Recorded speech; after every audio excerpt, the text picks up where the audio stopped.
ये रहस्यमय क्रेटर, जिसे फायर ईगल नेस्ट के रूप में भी जाना जाता है, इसे 65 साल पहले रूसी जियोलॉजिस्ट द्वारा साइबेरिया में खोजा गया था। यूएफओ जैसा दिखने वाला ये ऑब्जेक्ट नीचे से 80 मीटर लंबा है और 150 मीटर चौड़ा है। ये 250 वर्ष से अधिक पुराना माना जाता है। हालांकि ये सिर्फ एक अनुमान ही है। वैज्ञानिकों ने पहले सुझाव दिया था कि ये एक धातु का ढेर था, लेकिन अब लगता है वहाँ इतने पर्याप्त लोग नहीं थे जो ऐसी भी कोई चीज बना सकते थे।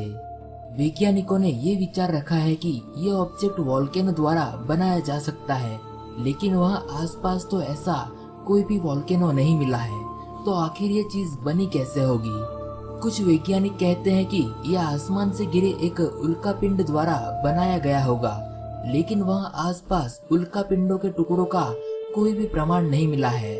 हाल की जांच में कुछ ऐसा पाया गया है जिसमें लोहे की एक उच्च सामग्री इस गड्ढे के नीचे 100 मीटर से अधिक नीचे दबी हुई थी। अब तक सामने रखी गई एकमात्र आधिकारिक थियोरी ये कहती है कि ये एक उल्कापिंड का प्रभाव है। हालांकि दावे का समर्थन करने के लिए सबूतों की कमी के कारण इस थ्योरी को भी गलत करार दिया गया। इस ऑब्जेक्ट के आसपास के पेड़ों का असामान्य रूप से तेजी से बढ़ने की सूचना भी मिली है।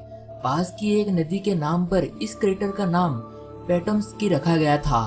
1949 में जियोलॉजिस्ट वादिम कोलगापाव ने इस ऑब्जेक्ट की खोज की थी, जिन्होंने मौके का पता लगाने के लिए एक रिसर्च करने का प्रयास किया, लेकिन वो असफल रहे। फिर भी पिछले साल एकत्र किए गए एक नमूने के बाद से यहाँ कई खोजे किए गए हैं, जहाँ हेलीकॉप्टर द्वारा आधा टन नमूना साइट से इकट्ठा किया गया था। चूँकि यहाँ की साइट पर रेडिएशन कम है और आसपास कोई यूरेनियम धातु का पता नहीं लगा है, इसलिए वैज्ञानिक यूरेनियम विस्फोट वाली घटना को भी अस्वीकार करते हैं। तो इसके बाद बचती है दो थ्योरी, एक वोल्केनो और दूसरी उल्कापिंड। हालांकि इस रहस्यमय क्षेत्र के दूर दूर तक ना तो उल्कापिंड का कोई सबूत मिला है और ना ही किसी वोल्केनो का। पूरे आधे टन नमूनों के साथ ऐसा लगता है कि वे ये साबित करने के लिए बेताब थे कि ये एक उल्कापिंड का प्रभाव है या फिर ये किसी अनजान चीज से बना हुआ एक ऑब्जेक्ट है।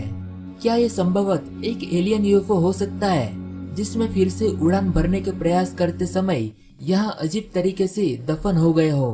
वैज्ञानिक अब सोचते हैं कि इस क्रेटर के नीचे 100 से 150 मीटर के बीच दबे हुए लोहे की उच्च सामग्री और लोह चुंबकीय सामग्री के साथ साथ कुछ और भी दफन है। उनका मानना है कि ये एक उल्कापिंड या कोई अन्य अविश्वसनीय रूप से घनी वस्तु हो सकती है, लेकिन वे निश्चित नहीं है। इस प्रकार अब तक यहाँ लगातार बढ़ती जियोग्राफी आसपास के क्षेत्रों में अजीब तरीके से विकास से तो ऐसा लगता है कि जैसे इसमें दूसरे ग्रहों के जीवों का हाथ हो सकता है। हो सकता है कि इस ऑब्जेक्ट को उड़ने में कोई अनजान तकनीकी की जरूरत पड़ती होगी जो अभी इंसानों के पास नहीं है, लेकिन स्पष्ट क्या है आज तक कोई भी नहीं जान पाया। और ये अनजान ऑब्जेक्ट खुद अंदर ही अंदर जमीन में दफन होता जा रहा है।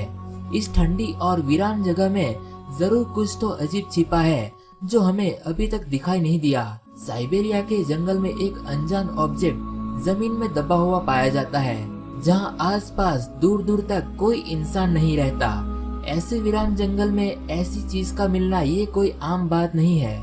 इसके पीछे जरूर कुछ न कुछ तो है जिसे हम कभी समझ नहीं पाएंगे। आपको क्या लगता है कि आखिर ये चीज क्या हो सकती है? क्या ये वाकई इंसान द्वारा बनाई गई अनजान चीज है या फिर इसके पीछे वाकई दूसरी दुनिया के लोगों का हाथ था? अपने विचार जरूर से कमेंट में बताइए। वीडियो देखने के लिए शुक्रिया। मैं हूं सुधाकर और हम फिर से मिलेंगे एक नए वीडियो में। तब तक के लिए नमस्कार।